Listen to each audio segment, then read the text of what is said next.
ആദ്യമായിട്ട് പറയാൻ ആഗ്രഹിക്കുന്നത്, നെതന്യാഹു പറഞ്ഞു ഇറാൻ ഒരിക്കലും ഒരു ന്യൂക്ലിയർ വെപ്പൺ കൺട്രി ആവരുത്, അതുകൊണ്ടാണ് അത് ഇസ്രയേലിന് വളരെ ഹാനികരമാണ്, അതുകൊണ്ടാണ് നെതന്യാഹു ചെയ്യുന്നതെന്ന്, ഈ ആക്രമണം ചെയ്തതെന്ന്. അത് അദ്ദേഹം പറയുന്നതാണ്. അത് എനിക്ക് വിശ്വസിക്കാൻ ഇത്ര ബുദ്ധിമുട്ടുണ്ട്. കാരണം ഇസ്രയേലിനെ ഒരു ന്യൂക്ലിയർ വെപ്പൺ കൺട്രി ആക്കാതിരിക്കണമെങ്കിൽ അതിന് JCPO എന്ന് പറഞ്ഞത്, joint comprehensive plan of action, 2015 president Obama ഉണ്ടായിരുന്നപ്പോൾ ആ ആക്ഷൻ അതിന് അതിശയമായിരുന്നു. കാരണം IAEA ഇറാന്റെ സകല ന്യൂക്ലിയർ സെന്റേഴ്സിലും IAEAക്ക് ആക്സസ് ഉണ്ടായിരുന്നു. അതുകൊണ്ട് അതല്ല നെതന്യാഹുവിന്റെ ലക്ഷ്യം. നെതന്യാഹുവിന്റെ ലക്ഷ്യം റീജിയണൽ ഒരു ഹെജിമോണായിട്ട് ഇസ്രയേൽ നിലനിർത്തുക. അതിന് ഇറാൻ ഒരു ഒരു റൈവലാണ്. അതൊന്ന്. രണ്ടാമത്, 1990s മുതൽ തന്നെ നെതന്യാഹു ഇറാനെ ടാർഗറ്റ് ചെയ്തിട്ടുണ്ടായിരുന്നു. 2012 നെതന്യാഹു ഇസ്രയേൽ ഡിഫൻസ് ഫോഴ്സിനോട് പറഞ്ഞു, അതിന്റെ ചീഫിനോട് പറഞ്ഞു, മണിക്കൂറുകൾക്കകം ഇറാനെതിരായിട്ട് ആക്രമണം ഉണ്ടാക്കാനുള്ള സന്നാഹങ്ങൾ തുടരൂ. അപ്പോ എന്താ സംഭവിച്ചത്? മിലിറ്ററി ചീഫും മൊസാദ് ചീഫും കൂടി നെതന്യാഹുവോട് പറഞ്ഞു, ഇത് ഒരു ക്യാബിനറ്റ് ഡിസിഷൻ കഴിഞ്ഞിട്ട് ഞങ്ങൾ ചെയ്യുള്ളൂ. പ്രധാനമന്ത്രിക്ക് ഇങ്ങനെയുള്ള ഒരു ഉത്തരവ് കൊടുക്കാനുള്ള അധികാരമില്ല. നെതന്യാഹുവിന് ക്യാബിനറ്റ് ഡിസിഷൻ ഉണ്ടാക്കാൻ കഴിയില്ല. പിന്നെ ഇപ്പൊ എന്തിനാണ് ചെയ്തത്? ഇത് ജൂൺ 13 തുടങ്ങിയത്. അതിനും നെതന്യാഹു എന്താ ചെയ്തത്? വലിയ സൂത്രം. തിങ്കളാഴ്ച നെതന്യാഹുവും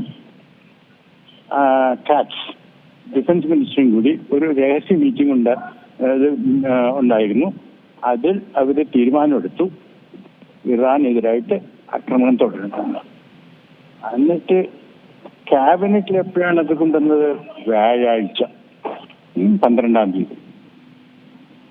പക്ഷെ ആ ക്യാബിനറ്റ് കൂടിയത് എന്തിനാണ്? പരസ്യമായിട്ട് പറഞ്ഞത് ഈ ഹോസ്റ്റേജ് ക്രൈസിസിനെ പറ്റി ഡിസ്കസ് ചെയ്യാനാണെന്നാണ്. അപ്പൊ വ്യാഴാഴ്ച ഇത് തീരുമാനിച്ചു.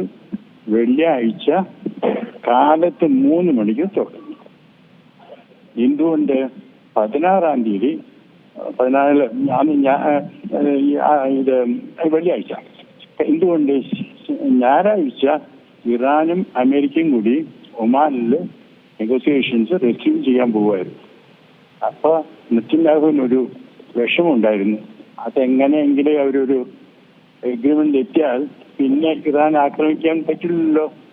അത് കാരണമാണ് അദ്ദേഹം ഇത് ചെയ്തത്. ഇത് നമ്മൾ മനസ്സിലാക്കണം.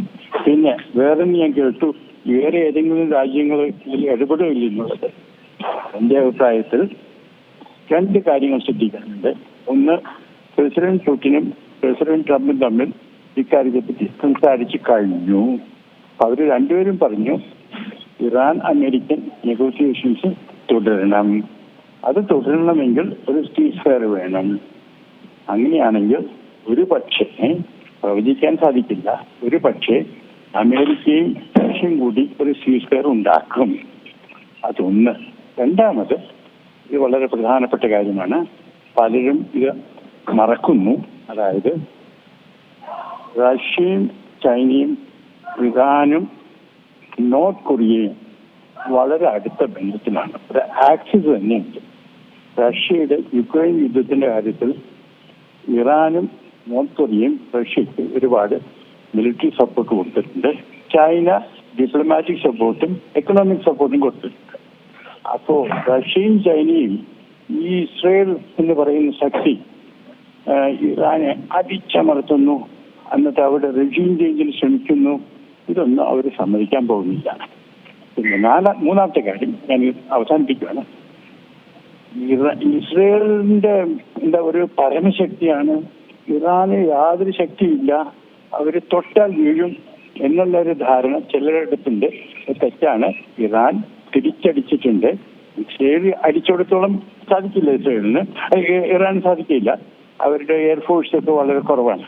എന്നാലും അവരുടെ മിസൈൽസ്, ഹൈപ്പർസോണിക് മിസൈൽസ് ഒക്കെ ഒരുപാട് നാശങ്ങൾ ഇസ്രയേലിൽ ഉണ്ടാക്കിയിട്ടുണ്ട്. അവര് പറയുന്നു, ഇസ്രയേലുള്ളവർ പറയുന്നു, എനിക്ക് രാത്രി ഉറങ്ങാൻ പറ്റില്ല, പിള്ളേര് സ്കൂളിലേക്ക് പോകുന്നില്ല, ഇത് എത്ര നാളത്തേക്കാണ്. അപ്പൊ നോക്കാം നമുക്ക്. ഇസ്രായേലിന്റെ അയൺഡോം അടക്കമുള്ള വ്യോമ പ്രതിരോധ സംവിധാനങ്ങളടക്കം ഇറാൻ മിസൈലുകൾ തകർത്തിട്ടുണ്ടെന്നാണ് ഈ ഒരു ഘട്ടത്തിൽ മനസ്സിലാക്കുന്നത്. അതേസമയം ഇറാന്റെ പ്രമുഖ നേതാക്കളെ അടക്കം ഇസ്രായേൽ വധിച്ചിട്ടുമുണ്ട്. ഇതിങ്ങനെ തുടരുകയാണെങ്കിൽ എങ്ങനെയാകും മുന്നോട്ട് പോവുക? ഇത് എപ്പോഴാകും ഇതിനൊരു അവസാനം ഉണ്ടാവുക എന്നത് ഏറ്റവും വലിയ ഒരു ലോകരാജ്യങ്ങൾക്ക് അതൊരു തലവേദനയായി തന്നെ മുന്നോട്ട് പോകില്ല. കാരണം ഈ എണ്ണ വില അടക്കമുള്ള കാര്യങ്ങൾ ലോക വ്യാപാരത്തെ അതെങ്ങനെ ബാധിക്കും? തീർച്ചയായിട്ടും ബാധിക്കും. എണ്ണ വില കൂടും, സീ ട്രേഡ് തന്നെ കുഴപ്പമുണ്ടാക്കും. അപ്പോ മറ്റ് ഇന്റർനാഷണൽ കമ്മ്യൂണിറ്റി തന്നെ നെറ്റാനോട് പറയും ഇത് നിർത്താൻ വേഗം നിർത്താൻ പറയും. നെറ്റിനവൻ നിർത്തേണ്ട ആവശ്യം വരും. 40,000 ടൂറിസ്റ്റ് അവിടെ ഇസ്രയേലിലുണ്ട്, അവർക്ക് അനങ്ങാൻ പാടില്ല. അപ്പൊ ഇതൊന്നും എന്താ പറയാ, ബുദ്ധിപരമായിട്ട് ചിന്തിച്ച് ആവശ്യമുള്ളൊരു യുദ്ധമല്ല. ഇത് അനാവശ്യമായിട്ട് നെത്തന്യാഹു എന്ന് പറഞ്ഞ മനുഷ്യൻ അദ്ദേഹത്തിന്റെ ഐഡിയോളജിക്കൽ, സൈക്കോപാത്തോളജിക്കൽ മൈൻഡ് സെറ്റ് കൊണ്ട് ചെയ്തതാണ്. ഇത് അടുത്തതിന് അവസാനിപ്പിച്ചതെന്ന് നമുക്ക് ആഗ്രഹിക്കാം. ഏറ്റവും പുതിയ വാർത്തകളും വിശേഷങ്ങളും വിരൽ തുമ്പിലറിയാൻ സീ മലയാളം ന്യൂസ് എല്ലാ ഡിജിറ്റൽ പ്ലാറ്റ്ഫോമുകളിലും ലഭ്യം.